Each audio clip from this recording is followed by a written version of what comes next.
Bonjour à tous et bienvenue. Encore une petite vidéo du Centre après la pluie pour vous présenter nos laboratoires avec lesquels on a à cœur de travailler parce qu'on des personnes engagées et respectueuses de l'environnement. Donc aujourd'hui, je suis ravie d'accueillir Pierre-Jean de chez Bohémia, de notre laboratoire Bohémia, avec lequel on travaille depuis un certain temps déjà et qu'on adore.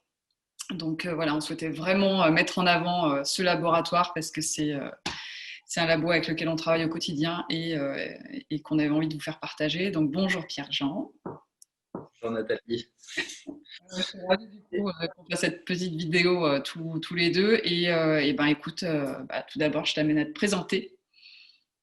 Eh ben, merci de nous demander de nous présenter. Ça fait plaisir aussi de s'adresser à vous, aux clientes du Centre après la pluie et peut-être de Bohémia aussi.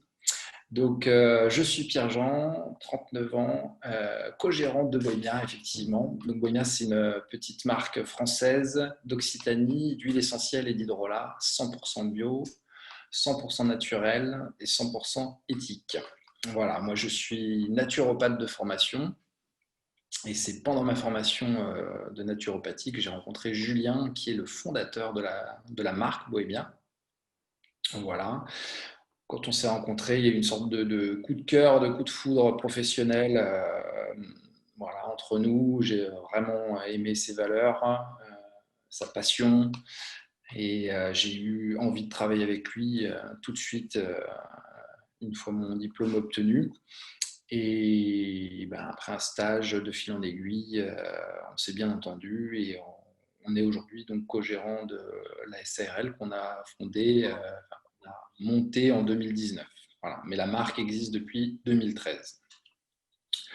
Donc à l'origine, c'est Julien donc, qui était viticulteur, qui a décidé à l'aube de ses 30 ans de lancer sa propre entreprise. Et il est originaire de la région donc des Corbières où nous distillons. Et il avait envie de travailler avec les plantes de la région. Il avait toujours été interpellé par les senteurs dans la garrigue.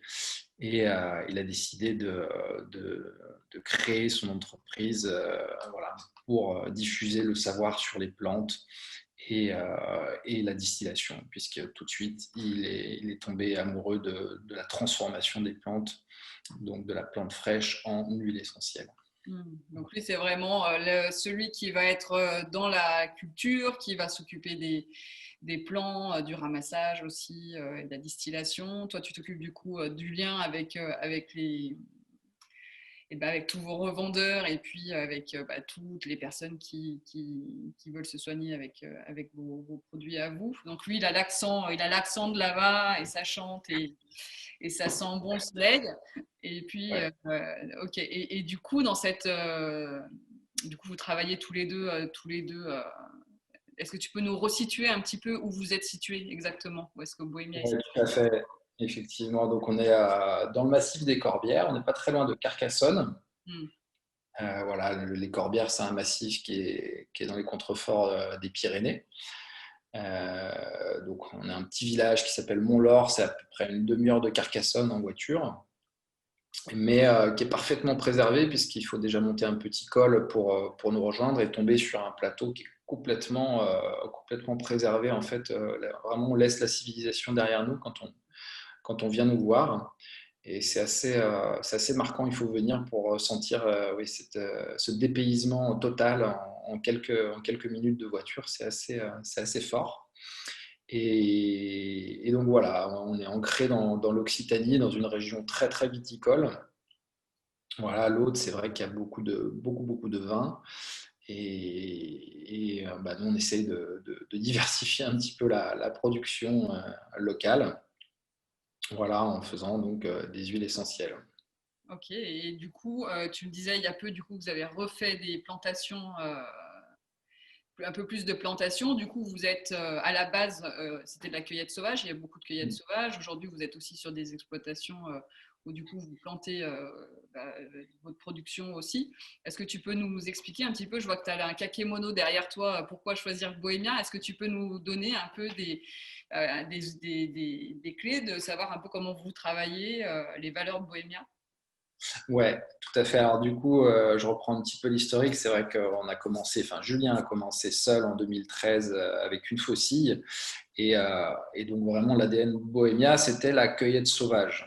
On a beaucoup de plantes en fait dans la garrigue qui poussent spontanément et qui sont excellentes. Je pense à la lavande aspic qui est vraiment emblématique de Bohémia. C'est la première cueillette d'ailleurs qu'a faite Julien. Mais on a aussi beaucoup de romarin à camp dont on va parler tout à l'heure, de thym à thymol.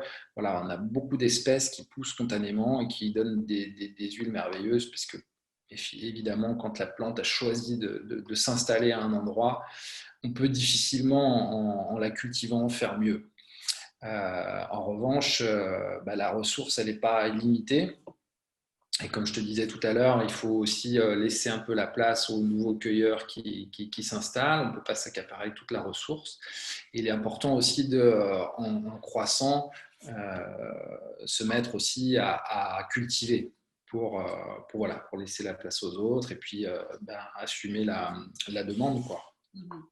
Donc effectivement, aujourd'hui, on a à la fois cette casquette de cueilleur, puisqu'on continue à cueillir dans notre environnement sauvage une vingtaine de plantes. Et aujourd'hui, on est aussi producteur, donc sur un peu moins de 3 hectares, on cultive une petite dizaine de plantes aromatiques et médicinales également. Voilà. Et donc, pour répondre à ta question sur qu'est-ce qui nous différencie des confrères, vraiment, il y a quelque chose qui nous tient à cœur, c'est de bien faire la différence entre une huile essentielle vraiment tout venant, enfin on va dire industrielle, et une huile essentielle artisanale, pas que les nôtres, mais celle de tout un tas de confrères qu'on a en France et qu'on salue au passage.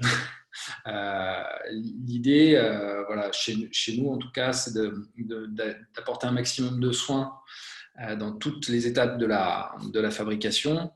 Et ça commence très tôt, en fait, dès la relation avec la plante. Donc nous, on cueille et on récolte de la même façon, c'est-à-dire à la main, avec une faucille, et le geste est très précis. Ça évite à la plante de perdre ses molécules les plus évanescentes, les plus volatiles. Donc déjà, les molécules les plus subtiles restent dans la plante plutôt que d'être dispersées par un tracteur. Mais tout au long de la fabrication, voilà, il faut apporter un soin maximum pour retrouver dans l'huile toutes ces molécules. Donc la cueillette et la récolte manuelle, pour nous, c'est indispensable. Chose qu'on ne peut pas faire évidemment quand on cultive sur 20 hectares, c'est pas possible. Donc ça, on y tient beaucoup. Et ensuite, vraiment, notre deuxième dada, si j'ose dire, c'est la distillation dans le cuivre. Donc aujourd'hui, les industriels utilisent des grosses cuves en inox. De la même façon, quand on a plusieurs tonnes de plantes à distiller, on ne peut pas se permettre de les mettre dans des petites cuves de quelques litres. Donc, ils voient toujours tout en gros et prennent de l'inox parce que c'est plus robuste, c'est plus simple à utiliser, ça demande moins d'entretien, alors que originellement, on travaillait avec du cuivre. Et le cuivre, on y tient aussi beaucoup, beaucoup, parce que ça nous permet de restituer l'âme de la plante. Voilà. On travaille encore avec du cuivre dans les très grands restaurants. Les confituriers, les grands alcools sont faits dans des alambics en cuivre. C'est pas anodin, c'est parce que le cuivre est un matériau vivant. D'ailleurs, quand on voit un alambic en cuivre et un alambic en inox, instantanément, on a plus envie de regarder celui en cuivre. Il est plus chaleureux et il restitue cette chaleur vraiment à la plante et surtout à l'huile qu'on extrait. Donc on a des arômes beaucoup plus ronds, beaucoup plus évocateurs. Quand on va vouloir travailler sur de l'émotionnel, vraiment, ça fait une différence folle. Et donc vraiment, on sent rien qu'olfactivement la différence entre une huile extraite du cuivre et une huile extraite de l'inox. Oui, c'est Et quelque chose pareil pour qu'on le les... voit au niveau de notre Pardon. clientèle, même des clients qui sont habitués à utiliser des huiles essentielles, on va dire, plus traditionnelles. Et quand on commence à leur faire sentir des huiles essentielles de chez Bohemia, c'est vrai qu'ils sont interpellés par cette différence au niveau olfactif qu'ils peuvent ressentir avec des huiles qui sont travaillées, du coup, qui sont distillées dans ce matériel-là, dans ce matériau-là. Tout à fait. Et encore une fois, là, je resalue mes confrères. Et effectivement, artisanalement, on est encore nombreux, finalement, de petits producteurs à travailler avec ce matériau, à travailler à la main. Donc voilà, on peut trouver chez d'autres marques l'équivalent qualitatif, mais vraiment bien faire la différence pour, euh, pour les utilisateurs entre une huile essentielle industrielle voilà, faite en très grande quantité et des huiles beaucoup plus subtiles faites artisanalement. Vraiment, il y a deux mondes. C'est sûr, c'est ce qu'on essaie d'expliquer nous à notre clientèle au quotidien, hein. C'est que souvent on a des personnes qui vont venir, qui s'intéressent, qui commencent à s'intéresser à l'aromathérapie et qui nous disent, je comprends pas, moi j'utilise des huiles essentielles, on va dire plus voilà, traditionnelles, on va prendre de la lavande ou d'autres huiles essentielles et qui nous disent mais je comprends pas, vous êtes beaucoup plus cher. Et quand on commence à expliquer, à avoir tout ce discours derrière, à dire bah oui mais on n'est pas sur des gros tracteurs qui viennent faucher la plante entière et distiller dans des fûts de je sais pas combien de milliers de litres. Mais qu'on a des gens derrière qui travaillent qui sont en train de ramasser à la main et qui sont en train de distiller dans des plus petits fûts. Et enfin, c'est toute une dynamique derrière qui est importante aussi d'expliquer aux gens parce qu'il y en a beaucoup qui ne sont pas au courant de tout ça aussi. Ouais, effectivement, c'est vraiment le défi qu'on a là, en ce début du 21e siècle. On s'est vraiment habitué à se battre sur le prix, à avoir toujours plus de quantité, des prix toujours plus bas. Et c'est vrai qu'aujourd'hui, oui, il y a beaucoup de gens qui me demandent ah, super, les huiles essentielles, ça marche bien, ça marche bien. Bah oui, mais sauf que les gens, nous, on a des appels tous les jours de gens qui veulent du prix, du prix, du prix. On n'est pas capable de faire du prix. Et vraiment, le problème, c'est que je pense que l'aromathérapie, elle part aussi un petit peu en dérive et on fait d'un produit qui devrait être subtil, traité avec beaucoup de parcimonie. Sur des problématiques vraiment ponctuelles. On est en train d'en faire un produit de grande consommation et j'ai peur qu'un jour, peut-être, on ait des problèmes avec des huiles tellement de mauvaise qualité que Big Pharma en profite pour les faire interdire ou les faire vendre uniquement en pharmacie. Donc c'est un vrai défi que d'arriver à faire toucher du doigt aux amateurs qu'il faut pas hésiter à mettre le prix pour avoir des résultats, les résultats escomptés déjà, et puis pour faire vivre une aromathérapie artisanale et authentique, et pas juste des gros laboratoires qui cultivent sur des centaines d'hectares en Chine ou je ne sais où, quoi. C'est sûr, c'est sûr. Donc nous, c'est Ouais. vraiment la dynamique du centre, c'est vraiment de faire découvrir du coup tous ces savoir-faire-là, parce que du coup, on a des gens comme vous, tous les deux là, qui sont juste passionnés par ce qu'ils font, et du coup, ça se ressent dans les produits, et ça a pas de prix. Est-ce que tu peux, Pierre-Jean, du coup, l'idée, c'est aussi de pouvoir présenter un petit peu vos gammes de produits. Est-ce que tu pourrais nous faire un petit focus sur, je sais pas moi, un ou deux produits là qui te parlent pour la saison? Oui, alors j'avais pensé à vous présenter à l'huile essentielle de romarin à camphre. Mhm. Parce que d'une part, c'est une plante qu'on trouve beaucoup dans la garrigue, donc c'est une cueillette sauvage chez Bohémien. Et là, pour le coup, il n'y a vraiment pas de problème de ressources parce qu'il y en a énormément. Mhm. Et l'huile de romarin à camphre, l'huile essentielle de romarin à camphre, je voulais vous la présenter parce que bah, ça rejoint un petit peu aussi nos valeurs.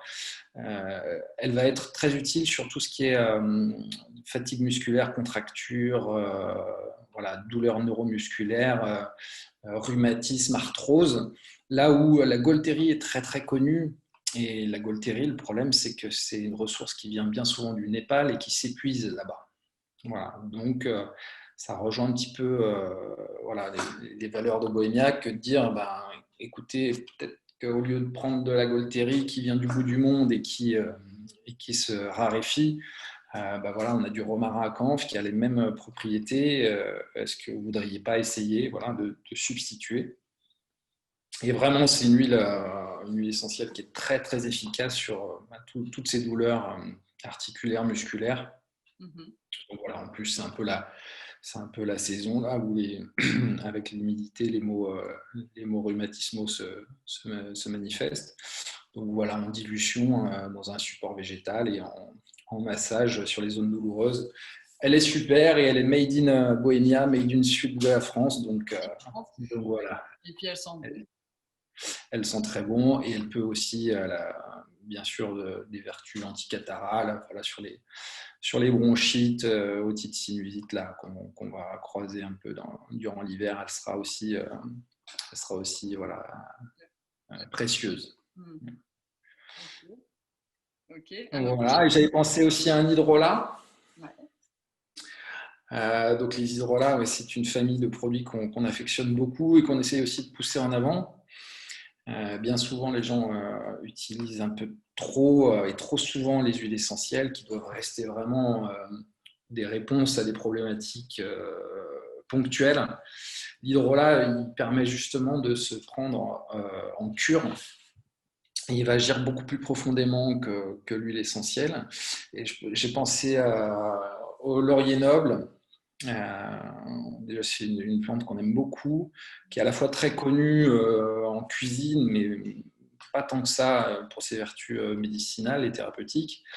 Et l'hydrolat de laurier noble, il va être super là pour se prémunir des affections diverses qu'on va pouvoir rencontrer au changement de saison là, en entrant dans l'hiver.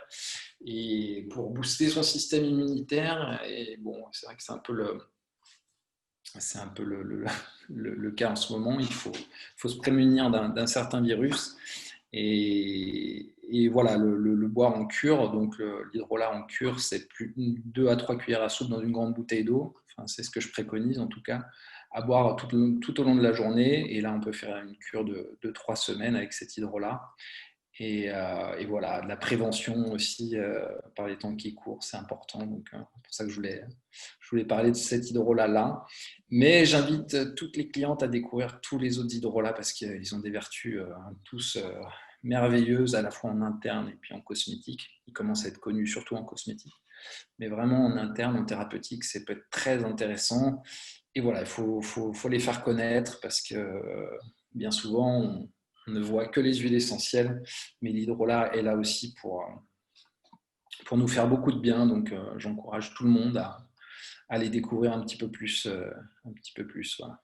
Ça, on fera un post bientôt, parce que c'est vrai que c'est un des outils nous, qu'on utilise au quotidien et qui sont super hein, pour justement en prévention, pour les enfants, pour les personnes âgées, pour beaucoup, beaucoup de choses. Donc, je pense qu'on fera aussi un post Ouais. rapidement pour expliquer un petit peu toutes ces modes d'action, tous ces modes d'action. Mhm. Bon, bah super Pierre-Jean, je suis ravie du coup d'avoir pu avoir cet échange-là Bah, avec écoute, toi, pouvoir voilà, présenter Bohemia. Est-ce que tu voulais rajouter quelque chose? Est-ce qu'il y a... non, je vois pas spécialement.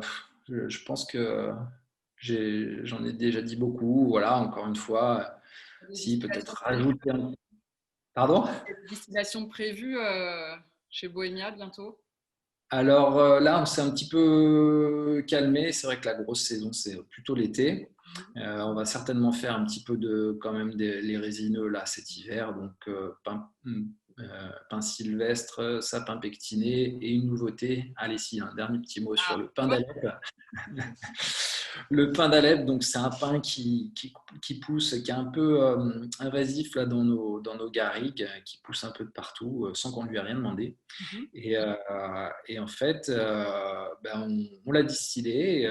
Julien en parlait depuis longtemps. Il disait je vais le distiller, je vais le distiller. Et puis on a fait une cueillette, il l'a distillé. On a une huile qui est vraiment très très agréable, beaucoup plus florale que le pain sylvestre qui est parfois un petit peu trop résineux, trop dans la matière. On a à peu près les mêmes vertus puisque globalement les mêmes molécules. On l'a fait évidemment analyser, hein, bien sûr, chromatographier.